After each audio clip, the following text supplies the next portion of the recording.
It is time once again to venture to the world of only one man, one brain, one mind, so inside the sport of the National Football League. It is none other than the man who has been starstruck from above. Ladies and gentlemen, here he is, the superstar, Michael J. Morris. Unbelievable that you would even use that middle initial, Michael J. I have no idea how you know that, but I was called Michael J. at training camp my first year here when I got here from the Cleveland Browns, and it stuck with me for the rest of my time with the Vikings, and even some of you people know it.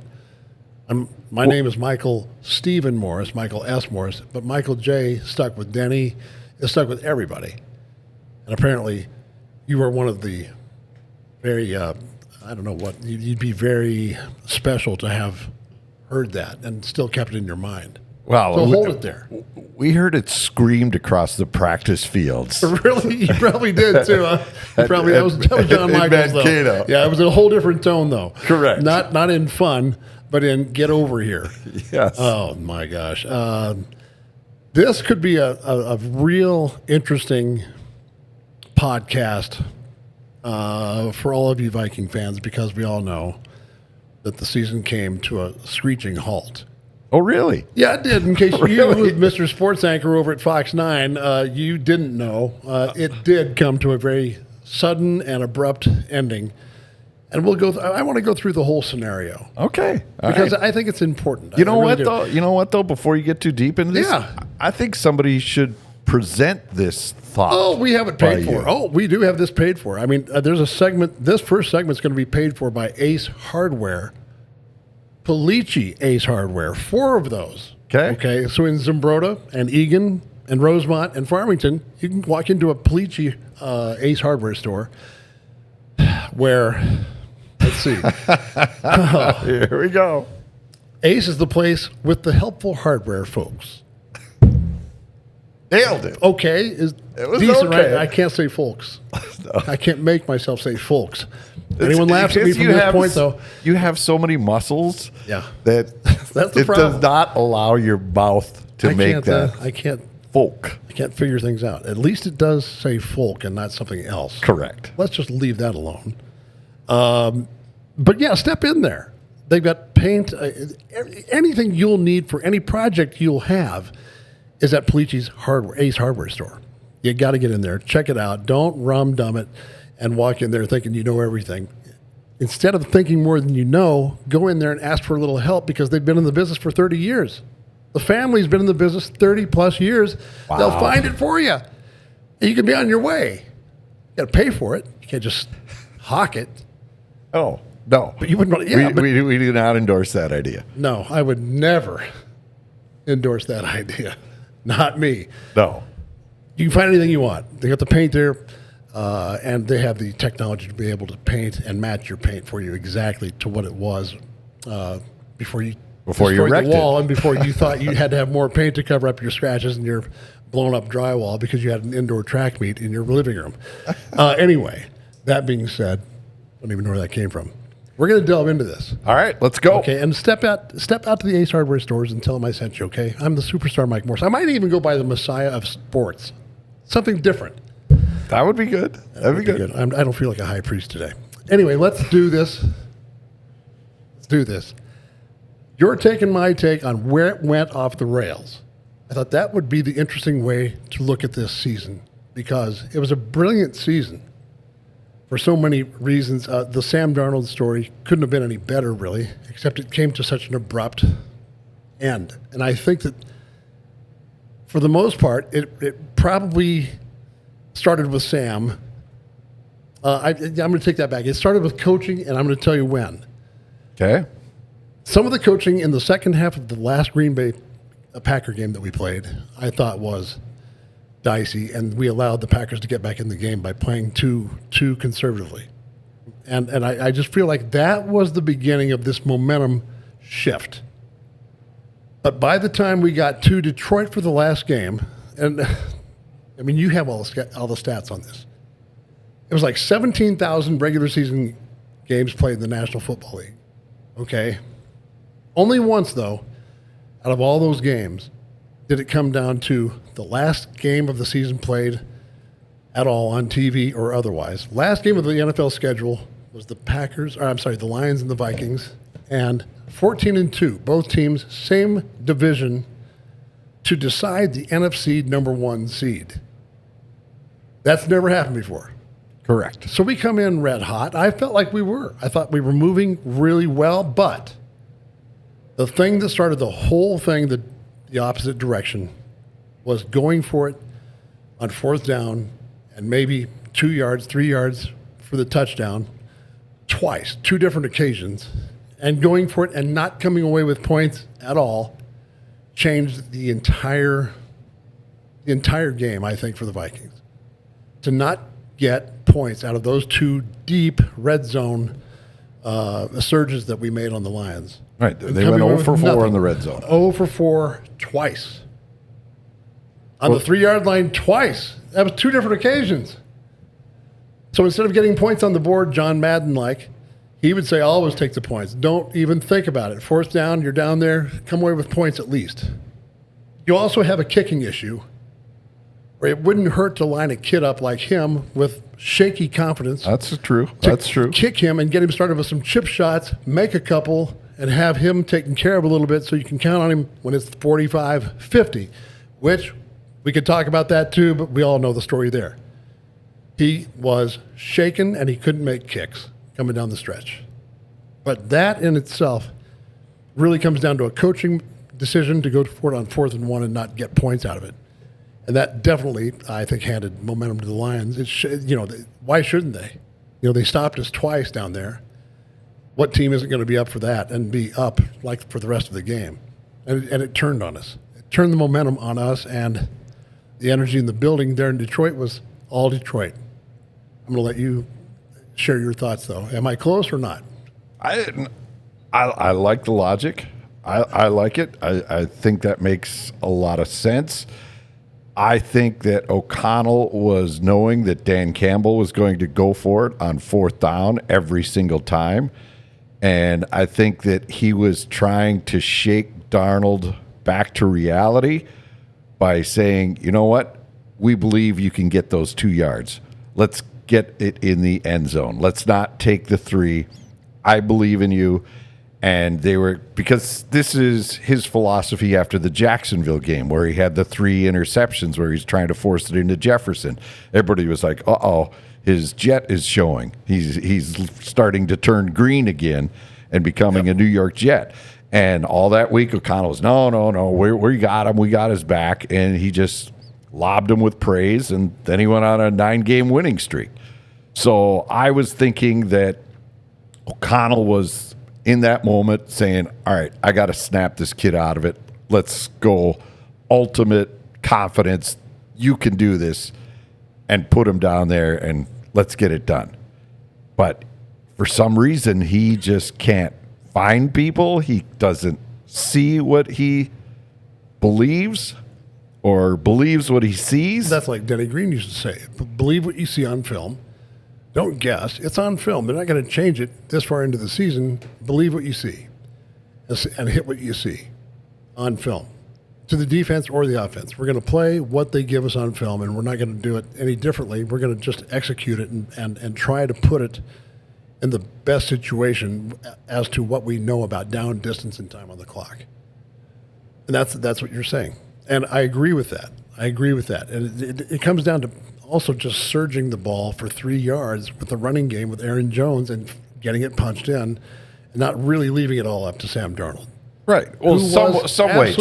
Just confidence in the offense, right? Try to shake the offense, get them going again. Even if however you want it, whatever play you want to run. I don't know what's an easy conversion from 2 yards there's out. Nothing easy, right? Detroit's a big tough. Right. I mean, not the defense we could have faced if they'd all been healthy, but they were playing ball that night. They were at home. It was the biggest game, arguably ever, regular season game ever played. If you want to look at the stats and everything at stake, it was more than a playoff game. It was to decide within your own division whether you were going to get a week off or go in as a wild card team fifth seeded and go ahead and just get knocked out of the playoffs first round. Right. That could have been Detroit. They could have could have- been could in have very well Arizona been. Could have very well been. the Monday night, and they could have dealt with the Rams. That would have been tough. That would have been really tough. But I think that Darnold being off, I've never seen him that far off until, of course, the following week, which we can go into that too. But it comes off the rails when he can't find himself in that Detroit Lion game, and he's overfiring everyone. And I think the announcer said, I can't remember who did the game. Detroit, was it Troy and Buck or not? It was what was it? It was Sunday night, so it was the Sunday night game, that's NBC right. guys. So it was Tirico and Collinsworth. Someone said he's firing over the top on all of his passes, and that's a great sign of a quarterback being too hyped up. And I agree. I mean, even with long snapping, if you're all jacked up and on the sideline, and you're getting warmed up, and you're on that next level of being hyped, you're firing stuff way too high. It's hot and it's flying high. I believe it. I think that he was. He couldn't grab himself and smack himself in the face and say, settle down, and get the ball where it should go. There were a lot of open receivers, and he was looking the right way, and he had the right read. He couldn't get the ball to him, and it was a simple drop-off. 2 or 3 times to Jefferson, everybody. So I think that's where it came off the rails, and I've never seen him any worse than he was against the Los Angeles Rams. It was just as bad as you could imagine. Right. Every throw was either behind, in the dirt, over the top, or to somebody else, the other team. So, and I never have been more disappointed in the Minnesota Vikings than putting up a 14-3 record and not having anything, not even a pulse in the playoffs. Not even a pulse. I've never felt like this at the end of a Viking season. Before in the past, we gave it a good shot. We gave it a good run. We've got a good team here. We can do something with this next year. But now there are so many question marks. Who knows what they're really going to do, even at the quarterback spot. 14-3 can't just get blown up in the playoffs in a wild card game. You can't. But the team, am I crazy for saying that? Or this has got to be one of the most disappointing. They were playing really good football up until the second half of the Green Bay game. And they just decided they were so good that they could just let people kind of run up and down the field and run the clock out. They almost got the game stolen from them. Yeah. Yeah, the other thing, going back to the decision to go for it, I don't mind going for it when you're inside the 5 because you're leaving your opponent 92, 98, 96 yards away. And the way the defense has played, and the defense played well in the first half of the Lions game, it was 10-9 at the break or something like that. That was a mistake too. They were right there. The 10-9 thing should have been 7-6, right? Right. That was So it was because they let the kicker kicked it out of bounds. Yes, they came out to the 40, and that was perfect for Goff just to get it across the 50-yard line and set up a field goal. Go ahead. I'm sorry. But I think that I'm fine with that. I don't mind leaving it down there and not taking the 3 because you knew Detroit was going to score over 30 points in that game. You weren't going to win with field goals. So you had to punch for punch that they were going to get theirs. You got to figure out a way to get yours. Yeah. And so that's my thinking was that, you know what, let's go for 7. And if you got it in, it would have changed everything. And it would have changed the momentum. It would have changed the way your team felt. You would have took that big crowd out of it, or at least knocked them down a few pegs. And you could have had a better shot at things than after that, 0 for 4. Well, this is not going well. It was terrible. It was just shot. We shot ourselves in the foot. And then you jump ahead to the playoff game when he went for it on 4th and 2 in the end of the first half when you were down by 14. Yep. And he gave the Rams another layup, and then now you really sunk. It was over at halftime. They'd made somewhat of an effort, if you want to call it that, to get back up to 9 points or whatever they got up to. But it was feeble. It was a feeble effort.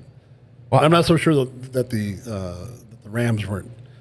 We got this. a little bit. I think they did, which is not the sign of a great team to let someone even have some points when they shouldn't have scored a single point. Maybe I feel like that. Like the Rams don't have that killer instinct either. Detroit, I think, does. We can talk about that, but little things tell you big things about what teams are made of and how they're made to carry on through an entire football game from start to finish. Little things. But when it comes to a bigger moment, a bigger game, that's when those things are exposed. You know, when you start letting people float back into games and start believing in themselves a little bit, and it's not over with yet, and you got 15 minutes left, and you let someone creep up on you, that is not how you're supposed to play if you're looking at a Super Bowl championship. No way. No, and I think O'Connell got outfoxed by both coaches, by Campbell and especially by McVay. Yep. I think McVay knew everything he was going to do before O'Connell thought of it. Totally agree with you. I totally agree, and I think he's a good coach. I think Kevin's a great coach. Really, what he's done for Darnold and some of the other quarterbacks that he had to go through last year, I think it was pretty amazing to watch him just get people through games and figure out how to make the call through their helmet, basically, and get them up to the line and get plays called. So he's good at what he does. But I think he gets caught up a little bit, and I'm just going to say this. I think he thinks more than he knows sometimes instead of maybe standing back, maybe not taking such a I'm right all the time. I need to rethink this. I think he gets a little full of himself. That's just me. It doesn't matter what, I'm probably wrong. But he appears, his body language shows I got this all the time, and then it turns out to be kind of the wrong move. Not kind of. I think it definitely did on those 2 fourth down situations on the goal line. Definitely took the juice out of this team, the whole season out of this team. So if you're gonna, I get it. We give it to them on the 3-yard line, whatever it was, twice, and they have to drive 97 yards to get to the pay dirt. But they do that. That's what Goff does really well. That's what that big offensive line does really well. That's what the running game does really well. Okay, 97 yards. It's not 80 yards. It's 97. We'll do that too. They can do that. They are capable. Oh, very absolutely. capable of doing that. Absolutely. And that's why I think you have to throw another punch at them to try to, change the momentum of the game. But I just didn't see O'Connell. You talk about that he thinks he's right, and so he's just going to go with it. You saw that in the Rams game. Definitely. They did not change a thing as the game went on. As it was going off the rails, you didn't change the offense. You didn't go to a different attack. You didn't go to screens. Obviously, they're coming in like flies through the door. Was it 8 sacks on the night? That'd be 9. That'd be tying an NFL record. Right. We're in the record. It was 9 late there, wasn't it? Yeah, they got one more. Gave him one more when he stood back there for 5, 6, 7 seconds before he gets. So you got him covered. I mean, it's up to you to get open. It's up to you to block. It's up to you to read it and see your check down. Especially after Detroit just destroyed you. You would think that, all right, we got to come up with something different in case these guys saw that. As you always tell me, it's a copycat league. It is. And so you lay the floor plan out. Here's your blueprint of how to dismantle this offense. Oh, thanks. Thank you very much. I don't have to watch any film. I'll just look at this. This is awesome. Smoke cigars so I send people up the middle. Is that what you said? Yeah. I send people up the middle, and I go man coverage. Oh, okay, cool. And we can take the rest of the side week of things too. I think McVay had something about he was onto something about our defense, which I sometimes think people look into as being this huge dominating defense. It's a good defense. There's no question about it. It's a sneaky defense. Sneaky is deceptive, but it can be a little smoke and mirrors and get you burnt too. Well, and the thing is, you could do it to immature quarterbacks. You can't do it to the veterans. Agreed. Totally agree. I think that's where they get eaten up. And by the way, when you get into the playoffs and you get into a situation where what kind of quarterback do you suppose is going to show up in the second throw? Well, go figure. Correct. It's going to be the best guys, the ones with the most experience, and the ones who don't really care if you're blitzing every play. They'll find it and pick it apart, and you'll have your rear end handed to you. Because they know how to pick those defenses apart. Because why wouldn't you have gone to Mullins? You had to have. It doesn't matter now that, oh, we believe in you, Sam. You're the greatest. You'll come through this. No, our season is going to end as soon as that clock hits 0. I'm going to pull every string I got. I would put Jefferson at Wildcat. Do something. Do something, right? Change something. Do something. We got to change this. We got to at least go down swinging. You see the way, I mean, even who did the Ram game? That one was Aikman and Joe Buck, right? That is correct. That is correct. They said Aikman said, "Well, apparently Minnesota is just mailing this in." Because they had no sense of urgency at all. No get up to the line, no get back into the huddle, no hurry up offense. They were just walking up to the ball and running the clock out. What was that? Yeah. I mean, what's he doing? He's laying down. Okay, he's 18 points down. Give it a run. Give it a run at least. Where were you on Daniel Jones? When he was suited for the last game too. Well, he was made the third quarterback, which means the other two had to be hurt for him to come in.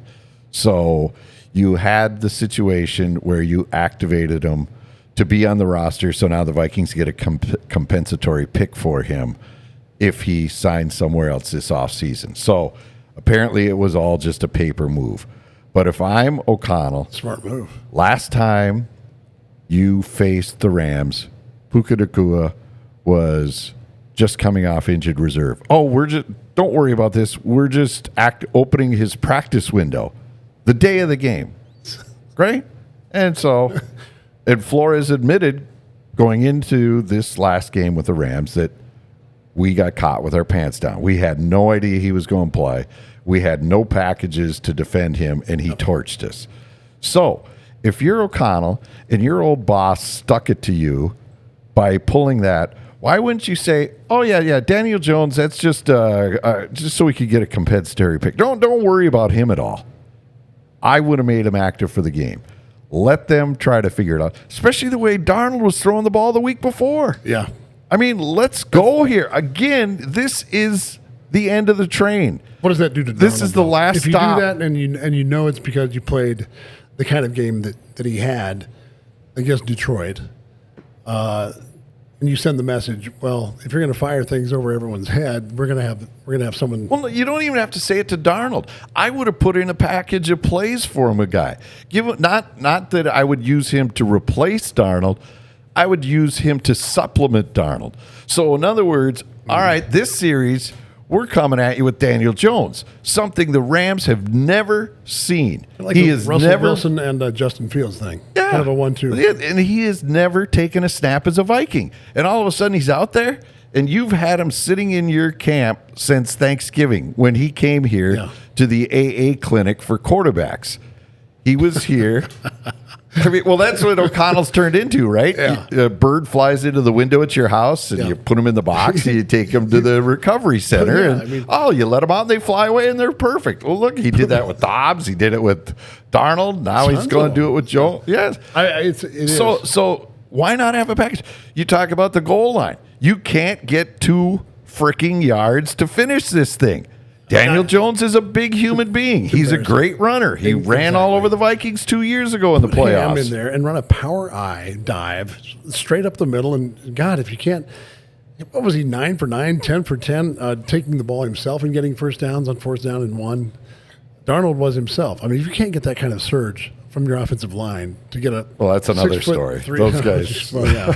But who were they blocking all night? What happened there? What happened there? Same guys that we've had pretty much all season long, outside of Darisaw.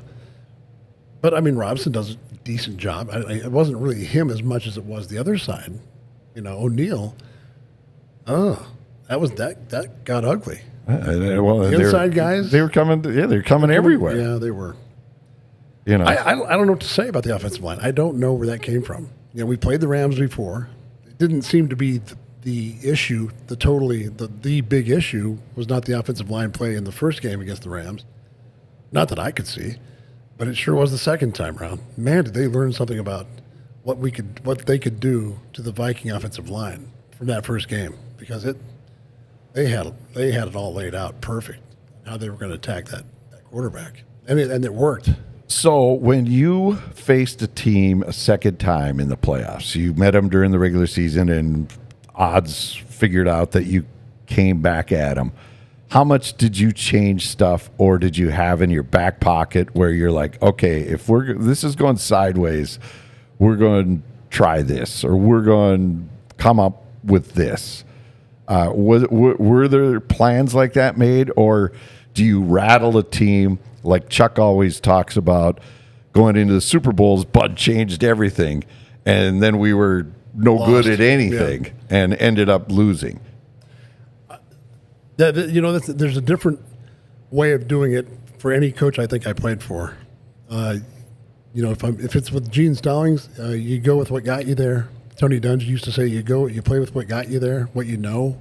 What you truly know, play that. Don't make up something and expect someone to drop when he can't drop and get back in time to make a play at his position. That's just not realistic. Tony used to always say, play the play that your personnel can use and get to and actually execute properly. Don't make it up and hope that he's running back when the pass goes up in the air and he can catch up to it.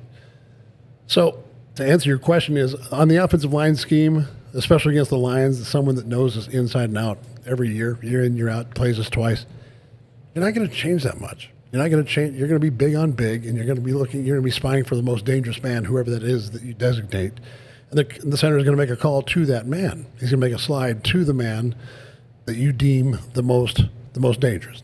Okay, most dangerous man, and like big on big. Running back's got anything extra if it's pass pro, and it's really not that hard. You count them into the box. Box is 5 yards removed from the line of scrimmage. You count anything that's standing in that box, and you make the slide call where there's an overload or the MDM, most dangerous man. Yep. That's what you do. And I don't think they would have changed that much, but 9 sacks. What? Well, okay. Yeah. After about 3, why don't we just go back? If you were playing something special to keep them off the quarterback and you got to 3 or 4 sacks, maybe we should go back to what we played the first time. But you didn't see anything because there were 5 more sacks. I don't know what happened. I don't know what happened to the offensive line.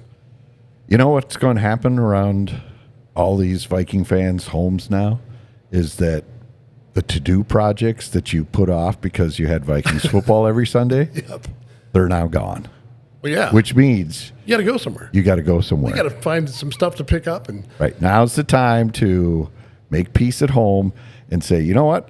I'm going to get that project done this weekend. probably wonder, where would I go? That's the first Where question. would I go? Well, I can tell you that Ace is the place with the helpful hardware, folks. I butchered it. Zumbrota, Egan, Rosemont, and Farmington would be the place that you would find any one of the 4 Polici Ace hardware stores.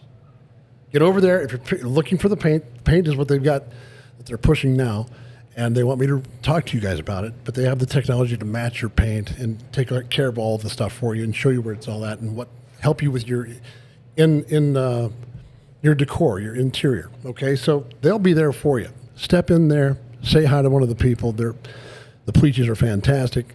They've been in the business for 30 plus years. Get in there. Ace Hardware, Polici's Ace Hardware, Zumbrota, Egan, Rosemont, and Farmington. Do it because I told you to. That's all there is to it. That's what I would do with all the projects that you got going on. There you go. You probably would have a problem if you didn't have transportation as well. Oh, yeah? But you would slide over in maybe your truck that you got from Dodge of Burnsville. You know you'll get there. That's reliable. You got it from Dodge of Burnsville. All the other trash compactor dealerships on your way to Dodge of Burnsville will not set you up like that. So head on down to Dodge of Burnsville. It's in Burnsville, right off 35W and Cliff Road in Burnsville. Say hi to either of the 2 Saba guys.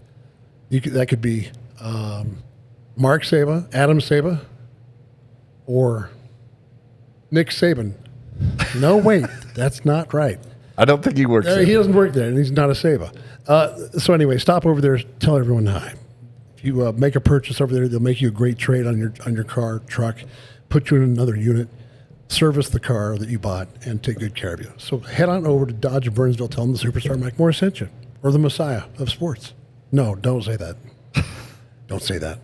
Michael J. Yeah, Michael J. Michael J. Michael J. will set you up. Yes. All right. Would you like to give the fans one last thought as we depart for this episode? Last thought. What do you do with Sam Darnold now? That's got to be the question of the day. That's got to be the question of all questions.